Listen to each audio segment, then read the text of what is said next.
दोस्तों नमस्कार। Success stories with Shankar में आपका एक बार फिर से स्वागत है। आज हमारा विषय है कंप्यूटर और इंसान। दोस्तों हमारी उम्र के जो लोग हैं या कहिए हमसे 10-15 साल भी जो छोटे हैं, यानी 45-50 से लेके और आगे तक, इन लोगों ने अपने बचपन में कंप्यूटर नहीं देखा या देखा भी तो बहुत दूर दूर से देखा। तो कंप्यूटर की लैंग्वेज को समझना और कंप्यूटर पे काम करना ये काफ़ी डिफ़िकल्ट है उन लोगों के लिए जिन्होंने कंप्यूटर को कभी ढंग से समझा नहीं। और आज भी जो लोग कंप्यूटर साइंस नहीं पढ़ते हैं उन लोगों के लिए थोड़ा दिक्कत है कंप्यूटर की लैंग्वेज को समझना और उसके साथ काम करना।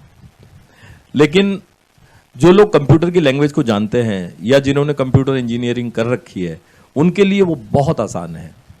दोस्तों ये मैं ऐसे कह सकता हूँ क्योंकि मेरे घर में मेरे दोनों बेटे और मेरे बड़े बेटे की बहू सभी कंप्यूटर इंजीनियर हैं और सभी सॉफ्टवेयर डेवलपमेंट का और रिपेयरिंग और दुनिया भर का काम जो उसमें होता है जो मेरी समझ में नहीं आता वो लोग करते हैं।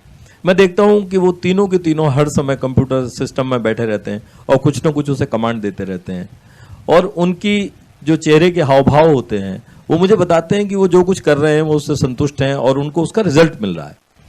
तो दोस्तों कंप्यूटर में एक बात होती है कि अगर आप उसको सही कमांड दें तो वो सही तरीके से रिस्पॉन्ड करेगा और आपके हिसाब से उसका उत्तर देगा, यानी कि आपकी प्रॉब्लम को सॉल्व करने में वो हेल्प करेगा। और अगर आप उसको गलत कमांड देंगे तो वो जवाब नहीं देगा। लेकिन दोस्तों यहां पर अगर हम इसका कंपैरिजन इंसान के साथ करें तो वो एकदम डिफरेंट है। अगर इंसान आज आपके पैर छू रहा है तो हो सकता है कि कल वो आपको मारने पीटने को तैयार हो जाए। अगर आज वो आपके सामने बहुत तारीफ आपकी कर रहा है तो हो सकता है 10 मिनट बाद बाहर जाके वो आपकी बुराई करे। यानी कि इंसान को समझना बहुत डिफिकल्ट है in comparison to the computer, क्योंकि हम समझते हैं कि कंप्यूटर मुश्किल है। लेकिन मैं आपको अपने अनुभव के आधार पर यह कह सकता हूं कि इंसान से कंप्यूटर बहुत आसान है। इंसान के दिमाग को समझना, इंसान के हाव भाव को समझना, इंसान की बॉडी लैंग्वेज को समझना ये काफ़ी डिफिकल्ट है, क्योंकि हमें जिंदगी भर इंसान को लेके कई बार धोखे मिलते हैं और हमें ऐसा लगता है कि हमने उसे पहचानने में गलती करी। तो ऐसा नहीं है। बात यह है कि इंसान अलग अलग मौक़ों पे अलग अलग तरह से रिस्पॉन्ड करता है। जैसे आपके नीचे मान लिया 50 लोग काम करते हैं और सभी लोग आपसे अच्छे से बात करेंगे because you are their boss and they are working under you.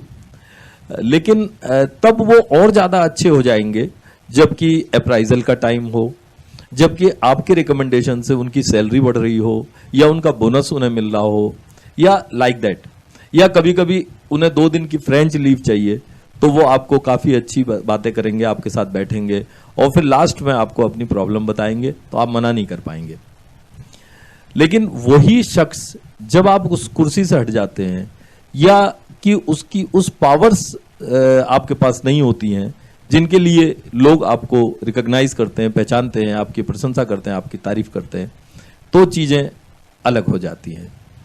दोस्तों इंसान को समझने के लिए और उससे अपनी इच्छा के अनुसार काम कराने के लिए हर बार सोच समझकर एक नई कमांड देनी होती है, क्योंकि जो कमांड आपने पहले दी थी हो सकता है वो थोड़ी देर बाद बेकार हो जाए, उस कमांड से वो काम नहीं करेगा। तो ये तो रही परिस्थितियों की बात, मौके की बात कि कब कौन व्यक्ति आपसे कैसा बिहेव करेगा। लेकिन कुछ बेसिक चीजें भी हैं जो इंसानी बिहेवियर को के साथ चलती हैं। जैसे कि अगर आप एक अच्छे इंसान हैं तो आपकी डे टू डे की वर्किंग से, आपकी डे टू डे के व्यवहार से पता लग जाता है। तो आप लोगों से केवल प्यार से ही बात नहीं कर रहे हैं बल्कि उनको दिल से भी प्यार कर रहे हैं। असर कुछ और होगा, एक अलग तरह का असर होगा और लोग आपसे जुड़ेंगे।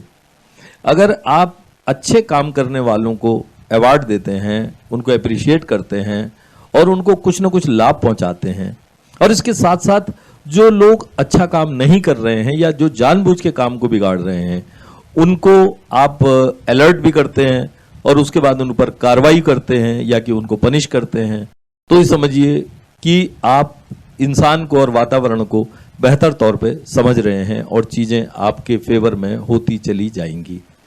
This is what you call leadership, true leadership, कि लोग आपको अच्छा भी समझें और आपके कहने से काम भी करें और उनको इस बात की चिंता हो कि कहीं आप नाराज ना हो जाएं।